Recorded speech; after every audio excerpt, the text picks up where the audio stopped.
පසුගිය මාසයේ පැවති 60 වෙනි මානව හිමිකම් කවුන්සිල සැසිවාරය සහ එහි අවසානයේදී ශ්‍රී ලංකාව සම්බන්ධයෙන් සම්මත යෝජනාව ගැන අදහස් කිහිපයක් මේ සභාවට ඉදිරිපත් කරන්න මා බලාපොරොත්තු වෙනවා. ප්‍රථමයෙන් මා කිව යුතුයි මේ ශ්‍රී ලංකාව පිළිබඳ මානව හිමිකම් කවුන්සිලයේ යෝජනාවලියක් සම්මත වූ පළමු අවස්ථාව නොවේ. 1980 දශකයේත් 2009 යුද්ධය අවසන් වූ පසුවත් වර්තමාන මානව හිමිකම් කවුන්සිලය සහ එහි පැරණි ව්‍යුහය වූ මානව හිමිකම් කොමිසම කොමිසම මගින් ශ්‍රී ලංකාවේ යුද්ධයට සම්බන්ධ සහ අනෙකුත් මානව හිමිකම් උල්ලංඝනය කිරීම ගැන යෝජනාවලි ගණනාවක් සම්මත වී තිබෙනවා.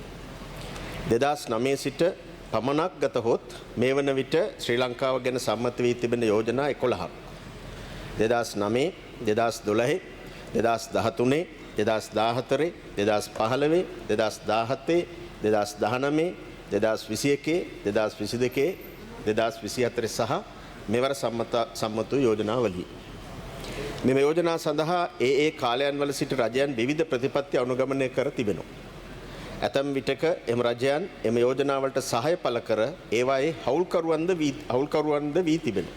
2015 2017 2019 තවත් අවස්ථාවල එවකට පැවති රජයන් යෝජනාවලිය සම්බන්ධයෙන් ඡන්ද විමසීම් වලට ගොස් තිබෙනවා. 2012 13 14 21 22 තවත් අවස්ථාවල ශ්‍රී ලංකා රජය ශ්‍රී ලංකාව සම්බන්ධයෙන් තමන් විසින්ම යෝජනාවක් ඉදිරිපත් කර තිබෙනවා. උදාහරණයක් විදිහට ගත්තොත් 2009 තවත් අවස්ථාවල එවකට පැවති රජයන් ඡන්ද විමසීම් වලට නොගොස් යෝජනාවලිය ඇතැම් පරිච්ඡේදවලට පමණක් විරෝධය පළ කර තිබෙනවා. කෙසේ වෙතත් මෙම සියලුම යෝජනාවලින් ගම්‍ය වන පොදු කරුණු දෙකක් තිබෙනවා. ඉන් පළමුවැන්න තමයි ජිනීවාවල සිදුවන මෙම ක්‍රියාදාමයට පාදක වන ජාතික ප්‍රශ්න මින් පෙර පැවති කිසිදු රජයක් විසින් නිසි ලෙස කළමනාකරණය නොකිරීම. මෙම යෝජනාවලියන් අවුරුදු 16කට අධික කාලයක් තිස්සේ මානව හිමිකම් කවුන්සිලයේ සම්මත වන්නට ප්‍රධාන හේතුව එයයි. ලෝකයේ ඕනෑම රටක ඇතිවන යුද ගැටුම් වලදී මානව හිමිකම් පිළිබඳ ගැටලු පැන නගින බව අපි සියලු දෙනා දන්නවා. නමුත් එම බොහෝ කටවල් වල මානව හිමිකම් ගැටලු සම්බන්ධයෙන් Tamanගේම දේශීය ආයතන මගින් කටයුතු කර ඒවා විසඳා ගන්නවා. ජාතික සමගිය තව තවත් ප්‍රවර්ධනය කර ගන්නවා. එහෙත් අපේ රටේ පසුගිය රජයන් විසින් සිදු කළේ මොකක්ද? මානව හිමිකම් ගැටලු දේශීය වශයෙන් විසඳා සමගිය ගොඩනගනවා වෙනුවට ඔවුන් කළේ ජාතිවාදී, වර්ගවාදී සහ ආගම්වාදී දේශපාලනයේ නිරත වෙමින් රට බේද බින්න කරමින් සියලුම ජාතීන් සහ ආගම්වල ජනතාවගේ අයිතීන් තව තවත් සීමා කරමින් සහ උල්ලංඝනය කරමින් ශ්‍රී ලංකාව ජාත්‍යන්තර වශයෙන් පිළි නොගන්නා රටක් බවට පත් කිරීමයි. ජිනීවා යෝජනාවේ විකාශනය බැලුවොත් මේ පැහැදිලි වෙනවා. 2009 දී ජිනීවාවල සම්මත යෝජනාවේ ප්‍රධාන ඉල්ලීම වූයේ එවකට බලයේ සිටි ජනාධිපතිවරයා එක්සත් ජාතීන්ගේ මහ කොමසාරිස් වෙත පොරොන්දු පරිදි සියලුම ජන කොටස්වල ගැටලු ආමන්ත්‍රණය කරන තිරසාර ජාතික විසඳුමක් ක්‍රියාත්මක කිරීමයි.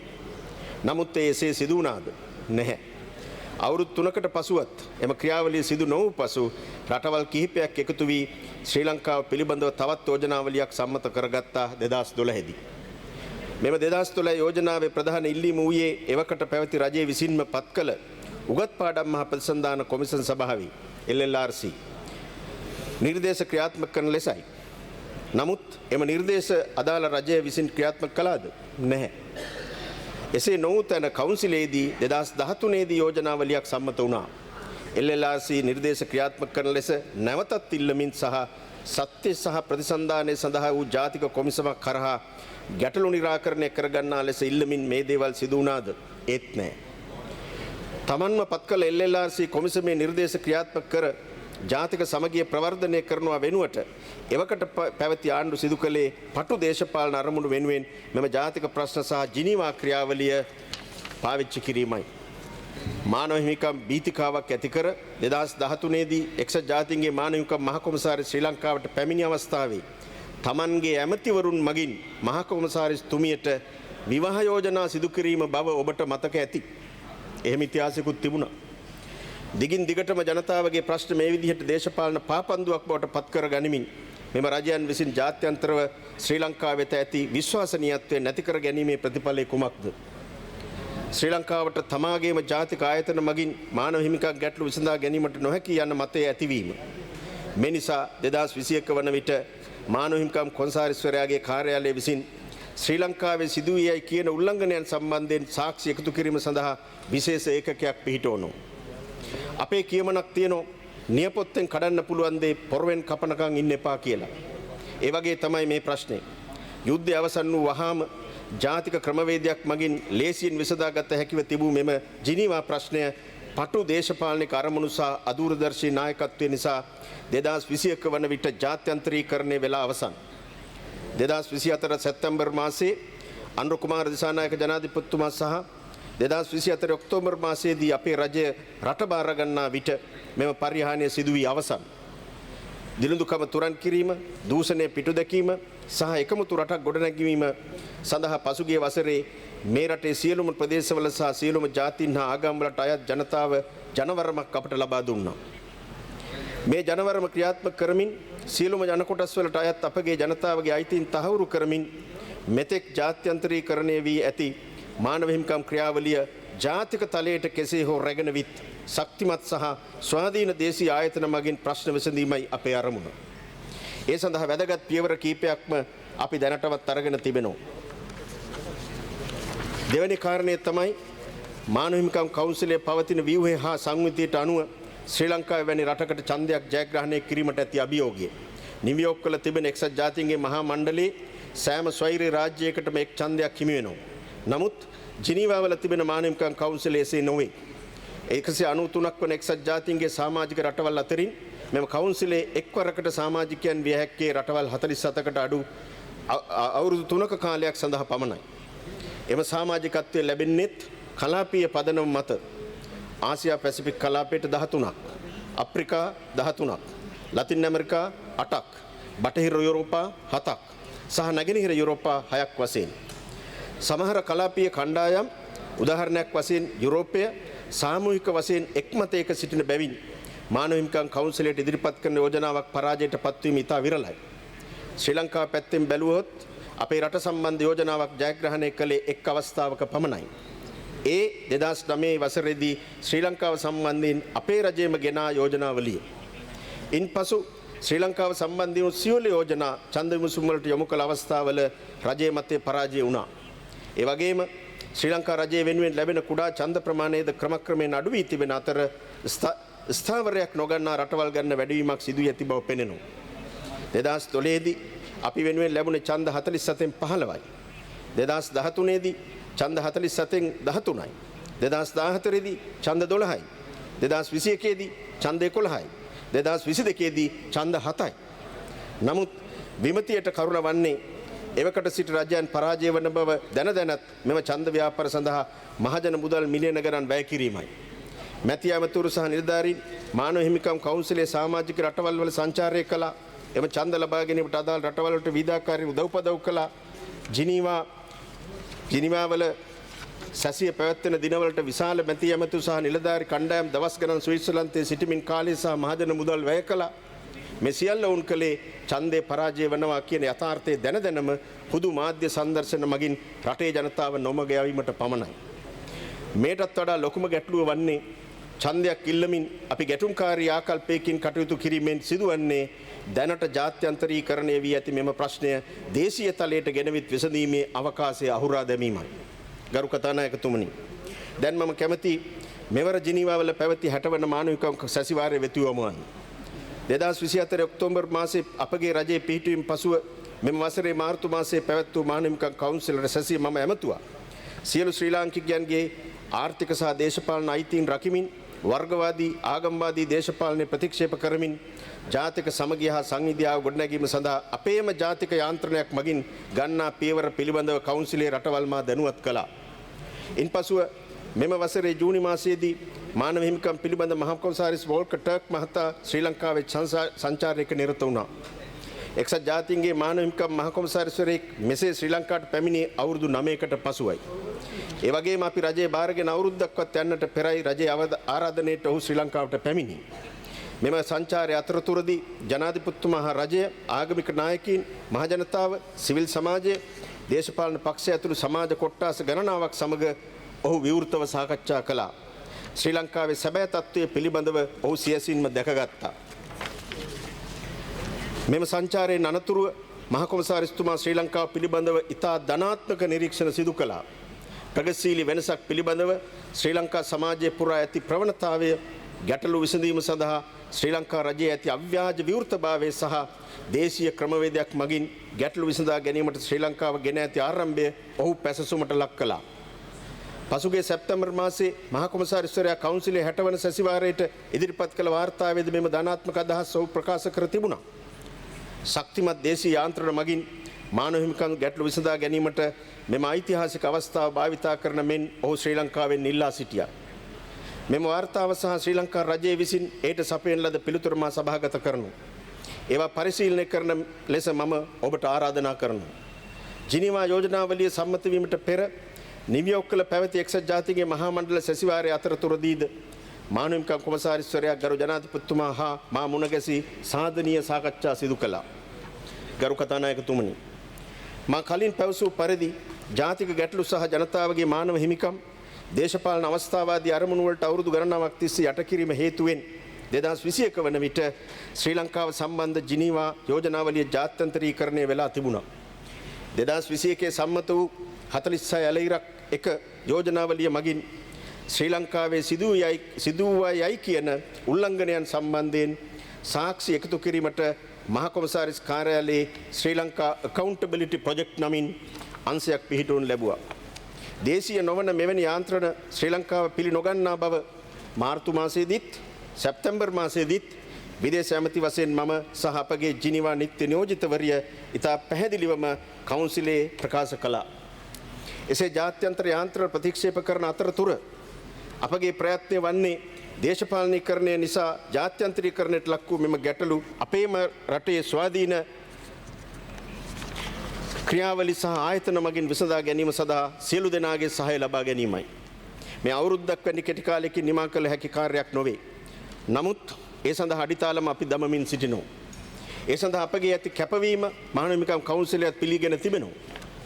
මානව හිමිකම් වලට වැදගත් වන නීතිය ක්‍රියාත්මක කරන ආයතන සහ අපගේ අධිකරණ පද්ධතිය අපි ශක්තිමත් හා ස්වාධීන කරමින් සිටිනවා. අතුරුදහන් වූවන් පිළිබඳ කාර්යාලය, හානිපූර්ණ පිළිබඳ කාර්යාලය, ජාතික සමගිය හා ප්‍රතිසන්ධානය පිළිබඳ කාර්යාලය ස්වාධීන හා ශක්තිමත් කරමින් පවතිනවා. රටේ හදිසි අවස්ථාවන් සඳහා පමණක් සම්මත කරගත්තත් යුද්ධය නිමා වී අවුරුදු 16කින් පසුවත් ක්‍රියාත්මක වන ත්‍රස්තවාදී වැළැක්වීමේ පනත අහෝසි කර ජාත්‍යන්තරව පිළිගත් සම්මුතීන් වලට අනුකූලව මානව හිමිකම් සුරකිමින් ත්‍රස්තවාදයේ මැඩපවත්වන පනතක් අප ළඟදීම ගෙන එනවා. මාර්ගගත ක්‍රමවල සුරක්ෂිතතාවයේ පිළිබඳ පනතට මානව හිමිකම් සුරකින සංශෝධන ගෙනීමට අපි අපේක්ෂා කරනවා. ගරු කතානායකතුමනි, 2009 දී යුද්ධය නිම වූ වහාම ජනතා විමුක්ති පෙරමුණ වශයෙන් අපි යෝජනා කළා ඒ හා සම්බන්ධ මානව හිමිකම් ගැටලු සම්බන්ධයෙන් සත්‍ය හා ප්‍රතිසන්ධානයේ පිළිබඳ කොමිසමක් ස්ථාපනය කරන ලෙස. යුද්ධ ඉවරලා හරියටම සතියකින් අපි මේ යෝජනාව ඉදිරිපත් කරේ. මෙම ජාතික කොමිසම පිහිටුවා එහි නිර්දේශ ක්‍රියාත්මක කළා නම් අද ජිනීවා යෝජනාවලියක් එන්නේ නැහැ. ඔබ හෝ මම ඒ ගැන විවාද පවත්වන්නෙත් නැහැ. අවුරුදු 16කට පසු අප බලයට පැමිණෙන මොහොතේ එය සිදු වී තිබුණේ නැහැ. ඒ නිසා ළඟදීම සත්‍ය හා ප්‍රතිසන්ධානයේ පිළිබඳ පනත මෙම පාර්ලිමේන්තුවේ සම්මත කර එම කොමිසමේ කටයුතු ආරම්භ කිරීමට ඉඩ සලසා දීමට අපි බලාපොරොත්තු වෙනවා. ඒ වගේම ස්වාධීන මහජන අභිචෝදක කාර්යාලයක් පිහිටුවීමට රජය බලාපොරොත්තු වෙනවා. මෙම ප්‍රගතිශීලී පියවර අපි ගන්නේ ජිනීවා වලට පෙන්වීම සඳහා නොවේ.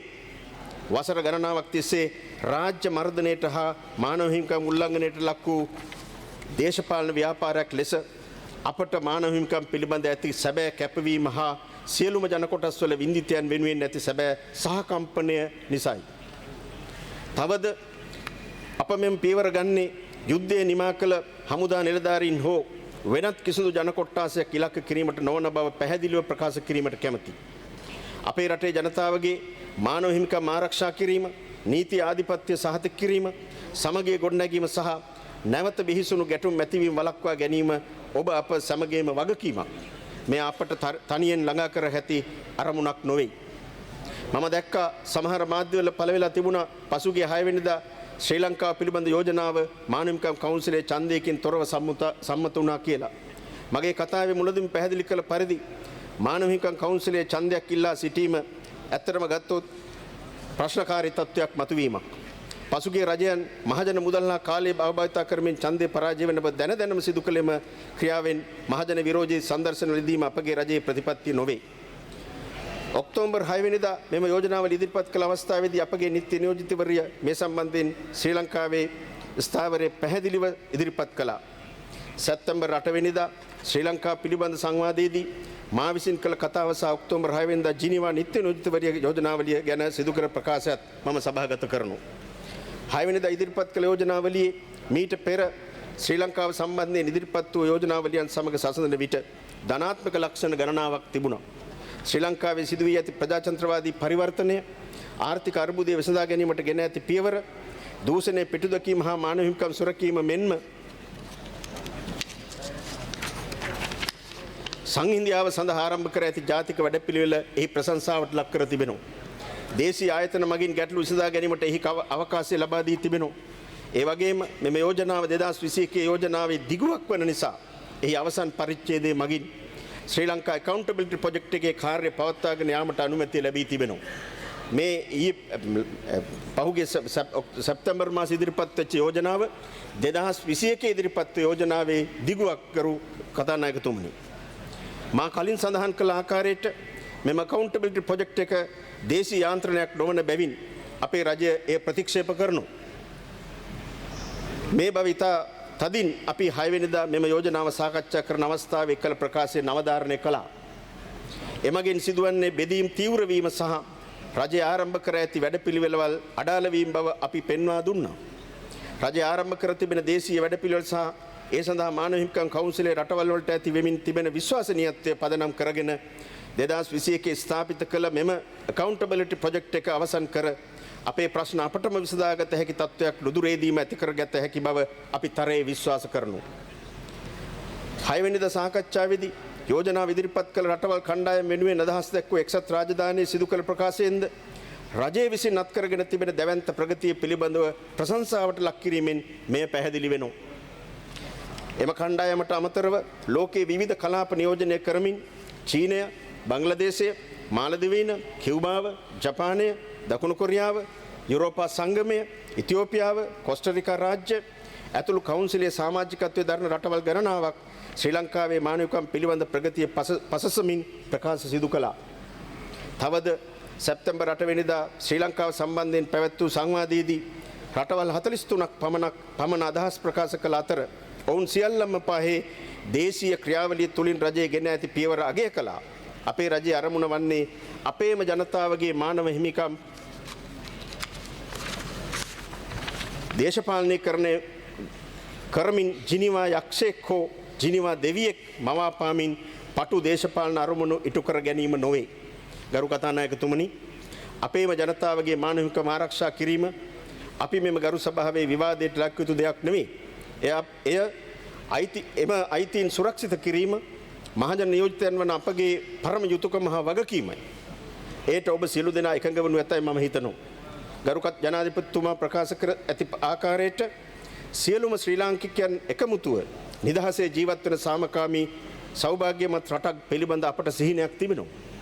සියලුම පාර්ශවකරුවන් සහ ජාත්‍යන්තර ප්‍රජාවද සමග සාධනීය ලෙස ගනුදෙනු කරමින් අපගේ අනාගත පරපුර වෙනුවෙන් මෙම සිහිනය යථාර්ථයක් කරගැනීමේ ගමන යාමට අපි අප කැප වී සිටිනවා. මෙම ජාතික ප්‍රයත්නය සඳහා සහයෝගය ලබා දීම අප සෑම දෙනාගේ වගකීමක් බව සිහිපත් කරමින් මෙම කතාව අවසන් කරනවා. බොහොම ස්තුතියි ගරු කතානායකතුමනි. සියලුම ලේඛන මම සභාගත කරනවා. මේ කතාව ඉංග්‍රීසි පිටපතත් මා සභාගත කරනවා. බොහොම ස්තුතියි.